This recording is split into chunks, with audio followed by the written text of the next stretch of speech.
Did you know that Forbes does an annual survey of the top 10 best cars?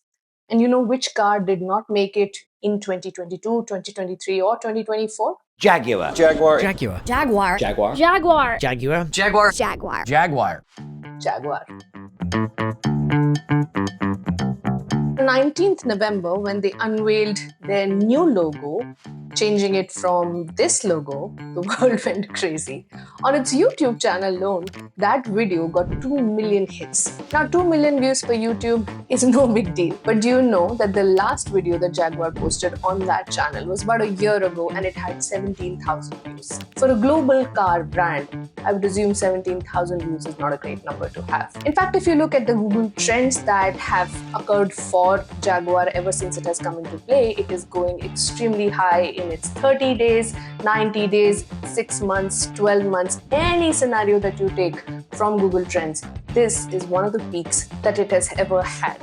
And once you start seeing this trend, once this bold step has been taken, you realize that it was not a question of why now, it was a question of why not. Because it makes so much sense.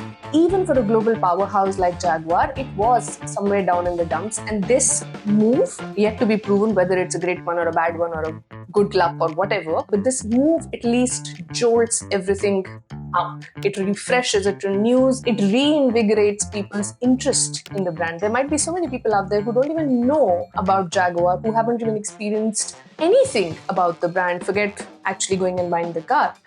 And this just brings everything right up, don't you think?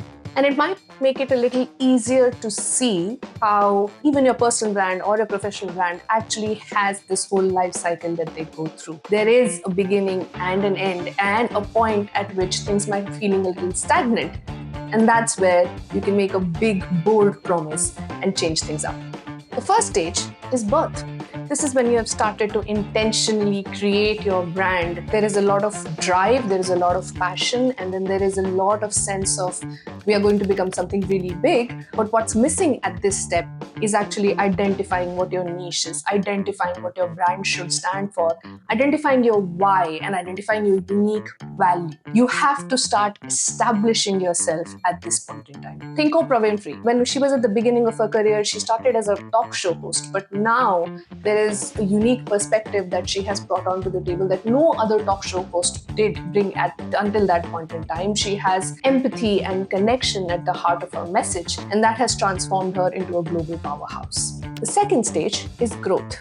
This is when you have found your voice in your head, maybe, but you have found your voice and you now need to figure out how to stay consistent with that.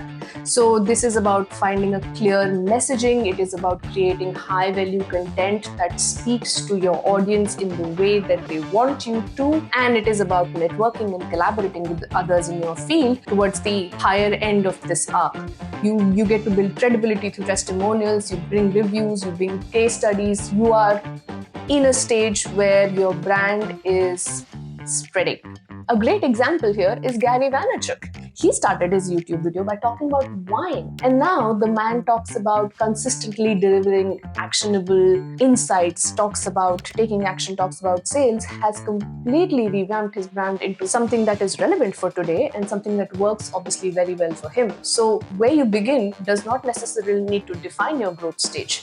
Your beginning phase is for definition. This is about consistency. And if you were to draw a movie arc for your brand, stage 3, which is maturity, is where the couple is in its honeymoon phase. Things are going great, everybody loves you, you are considered to be an authority figure in your work, on your personal brand, as a personality on social media. You have some amount of credibility built around you, and things are getting nice and cozy. This is the time that you can think about diversifying your offers. Can you launch more stuff? Can you create a different portfolio? Can you even create a new offering that you haven't yet thought of? This is the time to get comfortable, sort of let the seeds that you have sown grow up a little bit more.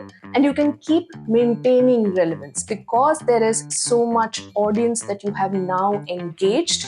The amount of feedback that you can get is also higher. And what that does, again, data, the devil is in the details and the devil is in the data. But data or having that much feedback allows you to kind of understand what's working and what's not very, very fast, which is exactly what algorithms do at a much larger scale. But you can do that for yourself, because if more and more people are listening to you, they're also speaking back to you. And that feedback allows you to refine things even further. Think about Brené Brown, if you will. She is somebody who started as a research professor who talked about vulnerability.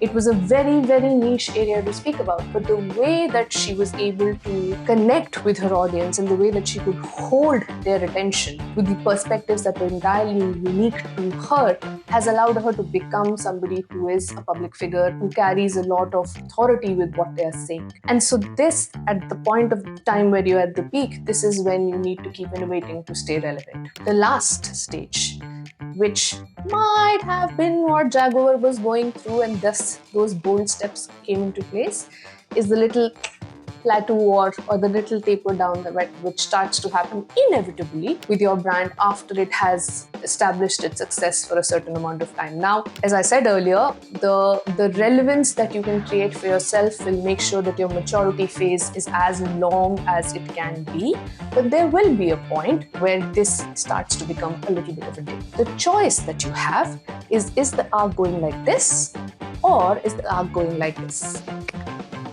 If this is what you're able to create, eventually you're getting higher than where you are. A great example of somebody who has done a brilliant job of staying relevant is Martha Stewart, actually. She started in the 80s from a catering business, went on to become this big, huge conglomerate, which was a billionaire, and then had to go to jail over something which was by far and large considered to be a really, really small incident which did not need to have the jail time that she eventually served.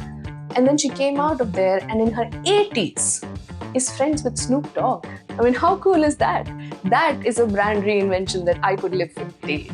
And after all of this has happened, if you are, let's say if you're an individual and you're looking at this, your 60s is where your legacy stage comes. If you have achieved a certain amount of success in the rest of your life cycle, you are going to be one of those people who has now started to think about what your legacy looks like. When you're not around, when this brand has transformed into something that you can no longer identify or even acknowledge, what do people remember you for? Think of Elon Musk. Whether or not he is considered to be somebody who's a genius or a great whack doctor, whatever you might want to say, you can never ever think of electric cars today or in the future without getting Mr. Musk involved in that storyline. And that is legacy. So the key at all times is to remember where in the stage you are. And the moment you start thinking about that movie arc honeymoon phase, and the moment you start keeping tabs on saying that this honeymoon phase needs to get as longer as possible, you will go through those mini little jumps where birth and growth will come again. And it will give you a chance to think afresh, think of bold ideas, see which new direction you can take, which you never imagined you would have taken, and see where it takes you. Interesting trivia aside, I like to keep my stories short, simple, and to the point. I hope that this whole arc that I was trying to create about a brand's life cycle makes some sense to you. And if there are any ideas that you think I should work on, please do give me a shout out in the comments, and I would make sure to give you a shout out back and also try and incorporate that into my stories somehow or the other.